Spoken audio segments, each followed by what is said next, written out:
सम्मानित साथियों, नमो बुद्धाय, जय भीम। आज के अम्बेडकर संदेश में आपका हार्दिक स्वागत है। आज के अम्बेडकर संदेश में हम आपको बताएंगे रानाडे का राजनीतिक दर्शन क्या था और साथ ही साथ गांधी तथा जिन्ना का राजनीतिक ड्रामा किस तरह का था। सम्मानित साथियों, चूंकि बाबा साहब यहाँ पर श्री एम.जी. रानाडे की तुलना गांधी और जिन्ना के साथ करते हैं, तो सबसे पहले गांधी और जिन्ना के बारे में बाबा साहब कुछ ऐसी बातें बताते हैं जो शायद आपको इससे पहले जानकारी ना हो पाई हो। और साथ ही साथ एम.जी. रानाडे के बारे में ऐसे महत्वपूर्ण बातें आज हम आपके समक्ष रखेंगे जो संभवतः पहली बार आपके सामने होंगी। श्री रानाडे ने 3 बिंदुओं का एक सूत्र दिया अपने समाज सुधारक और राजनीतिज्ञ होने का। वो 3 बिंदुओं वाला सूत्र क्या है श्री रानाडे का, आज के ही अम्बेडकर संदेश में हम आपके समक्ष रखने वाले हैं।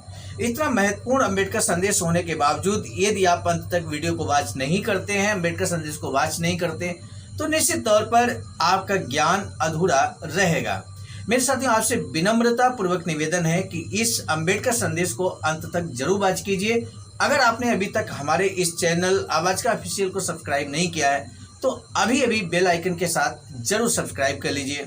तो आइए शुरू करते हैं आज का अम्बेडकर संदेश। बाबा साहब डॉक्टर अम्बेडकर संपूर्ण वाङ्मय खंड 1 से पेज नंबर यहाँ पर 262 से लेकर 264 तक। बाबा साहब लिखते हैं कि इन 2 महापुरुषों के हाथों में राजनीतिक बेतुके कार्यों की होड़ बनकर रह गई है। यदि गांधी जी को महात्मा गांधी कहा जाता है तो जिन्ना को कायदे आजम कहा ही जाना चाहिए। यदि गांधी की कांग्रेस है तो जिन्ना की मुस्लिम लीग होनी चाहिए। यदि कांग्रेस की कार्यकारिणी समिति और अखिल भारतीय कांग्रेस कमेटी है तो मुस्लिम लीग की भी कार्यकारिणी समिति और परिषद होनी ही चाहिए। कांग्रेस अधिवेशन के बाद लीग का अधिवेशन होना ही चाहिए। यदि कांग्रेस कोई बयान जारी करती है तो लीग को भी वैसा ही करना चाहिए। यदि कांग्रेस 17,000 शब्दों का संकल्प पारित करती है तो मुस्लिम लीग को कम से कम 18,000 शब्दों का तो संकल्प पारित करना ही चाहिए। यदि कांग्रेस का अध्यक्ष कोई प्रेस कॉन्फ्रेंस बुलाए तो मुस्लिम लीग का अध्यक्ष भी अवश्य ही वैसा करे। यदि कांग्रेस संयुक्त राष्ट्र से कोई अपील करे तो मुस्लिम लीग को भी पीछे नहीं रहना चाहिए। कब ये समाप्त होगा?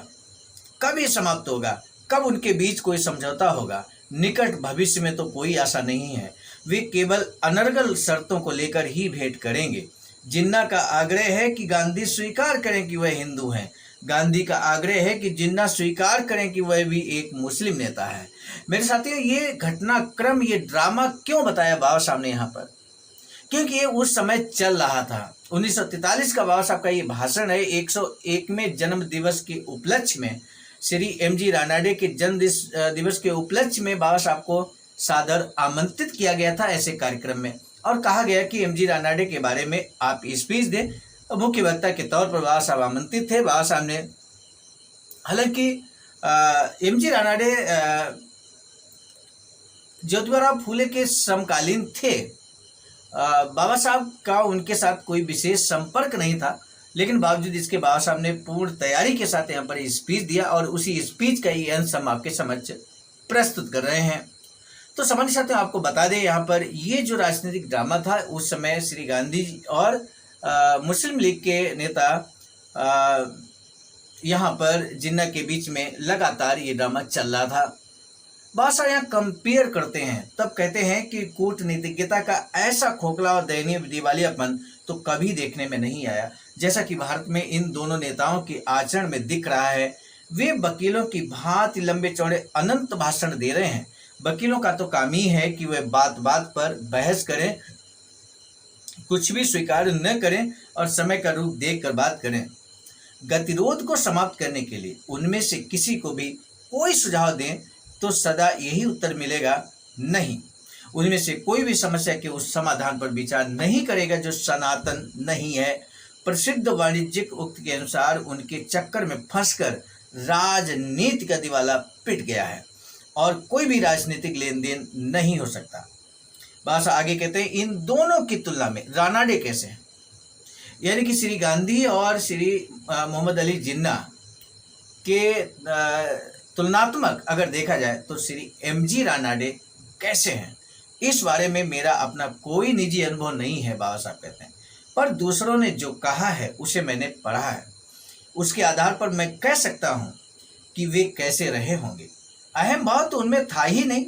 अपनी उपलब्धियों के आधार पर यदि वे कितना भी गर्व ही नहीं अपितु धृष्टता भी कर लेते तो भी अनुचित नहीं होगा। लेकिन वे तो अति सरल व्यक्ति थे।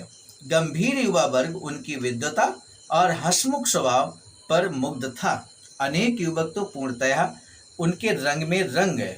उन्होंने उनके उदात्त स्वभाव और प्रभाव को ग्रहण किया और अपने पूज्य शिक्षक के प्रति असीम श्रद्धा रखते हुए अपने संपूर्ण जीवन को उनकी शिक्षा के अनुरूप ढाल लिया। वे कभी भी मूर्खों की प्रशंसा से फूल कर कुप्पा नहीं हुए। वे कभी भी अपनी बराबरी वालों से मिलने से नहीं कतराए। उसी के अनुसार उनका लेन देन चलता रहा। उन्होंने कभी अपने को अंतःकरण की आवाज पर निर्भर करने वाला रहस्यवादी घोषित नहीं किया। वे तर्कनिष्ठ थे। वे सदा ही अपने विचारों को तर्क और अनुभव की कसौटी पर कसे जाने के लिए तत्पर रहते थे। उनकी मानता सहज एवं स्वाभाविक थी। न तो उन्हें किसी स्टेज की और न ही किसी ओढ़ी गई सनक की या विज्ञापन के बल पर खरीदे गए समाचार पत्रों के सहारे की कोई जरूरत थी। जैसा कि मैं बता चुका हूँ, रानाडे मुख्यतः समाज सुधारक थे।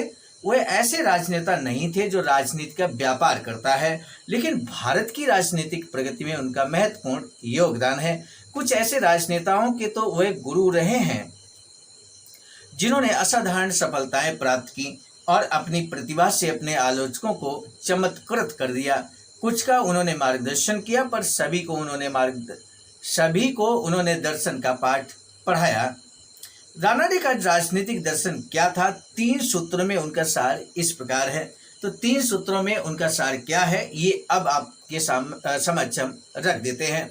पहला सूत्र, किसी कोरे काल्पनिक आदर्श की तो हमें स्थापना करनी ही नहीं चाहिए। निश्चय ही आदर्श ऐसा होना चाहिए कि वह आश्वासन दे कि वह व्यवहार योग्य है। दूसरा सूत्र, राजनीति में बुद्धि और सिद्धांत से कहीं अधिक महत्व जन भावना और जन स्वभाव का है। संविधान की रचना के विषय में तो खास तौर पर ऐसा ही है। कपड़ों की भांति संविधान भी रुचित का विषय है। दोनों ही सही नाम के हों, दोनों ही रुचिकर हों। सूत्र नंबर 3 है, राजनीतिक वार्ता में नियम यही होना चाहिए कि क्या संभव है। इसका अर्थ यह नहीं कि जो भी दिए जाने का प्रस्ताव किया जाए उसी से हम संतोष कर लें। जी नहीं, इसका अर्थ है कि जो भी दिए जाने का प्रस्ताव किया जाए उसे तो हम स्वीकार कर ही ले, जबकि हम जानते हों कि हमारा दबाव इतना भारी नहीं है कि वह विरोधी को और अधिक देने के लिए विवश कर सके। रानाडे के राजनीतिक दर्शन के ये 3 प्रमुख सिद्धांत हैं। उनका दिग्दर्शन अति सरल कार्य है। उसके लिए उनके लेखों तथा भाषणों से समुचित उद्धरण दिए जा सकते हैं, पर उसके लिए न तो समय है और न ही कोई आवश्यकता है, क्योंकि रानाडे के भाषणों तथा लेखों का अध्ययन करने वाले के लिए वे स्पष्ट होंगे ही। इन 3 सिद्धांतों के बारे में रानाडे से विवाद करने वाला हो ही कौन सकता है, और यदि हो भी तो विवाद किस पर करेगा। सर्वप्रथम के बारे में कोई स्वप्न दृष्टा ही विवाद करेगा, हमें उसकी ओर ध्यान देने की जरूरत नहीं है। दूसरा सिद्धांत इतना स्पष्ट है कि यदि हम उसकी उपेक्षा करेंगे तो हम ही नुकसान उठाएंगे। तीसरा प्रस्ताव कुछ ऐसा है कि जिसके बारे में मतभेद हो सकता है। दरअसल इसी ने उदारपंथियों को कांग्रेसियों से अलग किया। मैं उदारपंथी नहीं हूं, पर मुझे पूर्ण विश्वास है कि रानाडे का दृष्टिकोण सही था। सिद्धांत के बारे में कोई समझौता नहीं हो सकता और होना भी नहीं चाहिए, लेकिन एक बार सिद्धांत के बारे में सहमति हो जाए तो इस बारे में कोई आपत्ति नहीं हो सकती कि उसे किस्तों में भुनाया जाए। राजनीति में तो किस्तें चलेंगी ही, और जब सिद्धांत को स्वीकार कर लिया जाता है तो यह हानि नहीं पहुंचाता, और वास्तव में ऐसा हो सकता है कि किन्हीं परिस्थितियों में वह नितांत लाभप्रद हो। इस तीसरे सिद्धांत के बारे में रानाडे और तिलक के बीच वास्तव में कोई मतभेद नहीं था, केवल एक अपवाद था। श्री रानाडे और तिलक के बीच, बाल गंगाधर तिलक के बीच वास्तव में कोई मतभेद नहीं था, बल्कि एक अपवाद था। वो अपवाद क्या था ये भी जान लेते हैं। तिलक का विचार था कि दबाव डालकर संभव को अधिक से अधिक संभव बनाया जा सकता है। फिर एक बार हम लोग ध्यान दें इस बात पर कि आखिर अपवाद किस बात का था रानाडे और तिलक के बीच। तिलक का विचार था कि दबाव डालकर संभव को अधिक से अधिक संभव बनाया जा सकता है, जबकि रानाडे दबावों को संदेह की दृष्टि से देखते थे। बस केवल यही भेद था। शेष के बारे में वह सहमत थे। दबाव के प्रभाव से रानाडे के राजनीतिक दर्शन का महत्व नहीं घटता। कौन नहीं जानता कि कौन से दबाव हमारी झोली में है। हमने पुराने नए सभी को तो आजमा लिया है, नतीजा क्या निकला इसे बताने की जरूरत नहीं है। मेरे साथियों, आज के अम्बेडकर संदेश में आपने महत्वपूर्ण बातें देखी। आपने देखा किस तरह से श्री गांधी और मोहम्मद अली जिन्ना के बीच किस तरह से खींचतान चल रही है राजनीतिक रूप में। अगर श्री गांधी एक प्रेस कॉन्फ्रेंस बुलाते हैं, कांग्रेस प्रेस कॉन्फ्रेंस बुलाती है, तो मोहम्मद अली जिन्ना भी उस मामले में पीछे नहीं है। मतलब एक अगर उत्तर देता है तो दूसरा प्रति उत्तर के लिए तैयार है, और इस तरह से ये लगातार चल रहा है। इसका जिक्र किया और इसके बाद रानाडे का जो स्वभाव था, जो उनका नेचर था, उसके बारे में आज विस्तार से यहाँ पर बातचीत हुई है। और साथ ही साथ श्री एम.जी. रानाडे ने जो राजनीतिक सिद्धांत के 3 सूत्र यहाँ पर उनके हैं, उनके जीवन के, वो 3 सूत्र यहाँ पर हमने आपके समक्ष रखे। उनका विश्लेषण भी यहाँ पर किया बाबा साहब की लेखनी के माध्यम से। मेरे साथियों, आज का अम्बेडकर संदेश बेहद महत्वपूर्ण था, इसलिए इसे जन जन तक पहुंचाने के लिए शेयर जरूर कीजिएगा। आज के अम्बेडकर संदेश का जो महत्वपूर्ण प्रश्न है वो यही है कि रानाडे व तिलक के बीच एक अपवाद क्या था। उस अपवाद को आपको बताना है। जस्ट अभी हमने 2 मिनट पहले आपके समक्ष प्रस्तुत किया है। आज के अम्बेडकर संदेश को यहीं पर रोकने की दीजिए इजाजत। मिलेंगे नए अम्बेडकर संदेश में। आप सभी को सादर नमो बुद्धाय, जय भीम। सामान्य साथियों, हम एक महत्वपूर्ण बात बताना उचित समझते हैं। बाबा साहब की अधूरी इच्छा के अनुरूप एक वैचारिकी सेंटर निर्माणाधीन है सारनाथ वाराणसी में, जहां पर 14,000 स्क्वायर फीट जमीन परचेज कर ली गई है ring road green city Faridpur Sarnath में। वैचारिकी सेंटर के प्रशासनिक ब्लॉक का निर्माण कार्य कंप्लीट हो चुका है। शानदार बेहतरीन प्रशासनिक ब्लॉक का निर्माण पूर्ण हो चुका है। आगे अब मुख्य भवन को बनाने की बारी हम सबकी है, और इस हेतु आप दिए गए अकाउंट नंबर पर अपना अमूल्य योगदान कर सकते हैं। आज का अम्बेडकर संदेश हम लेकर उपस्थित हुए थे मिशन नायक बुद्ध मित्र मुसाफिर सर, राष्ट्रीय अध्यक्ष आवाज का नई दिल्ली की प्रेरणा प्रस्तुत करता हूं मैं स्वयं सर्वजित आर्य, राष्ट्रीय मीडिया प्रभारी, IIT सेल आवाज का नई दिल्ली। मिलेंगे नए डॉक्टर अम्बेडकर संदेश में, तब तक दीजिए इजाजत। आप सभी को सादर नमो बुद्धाय, जय।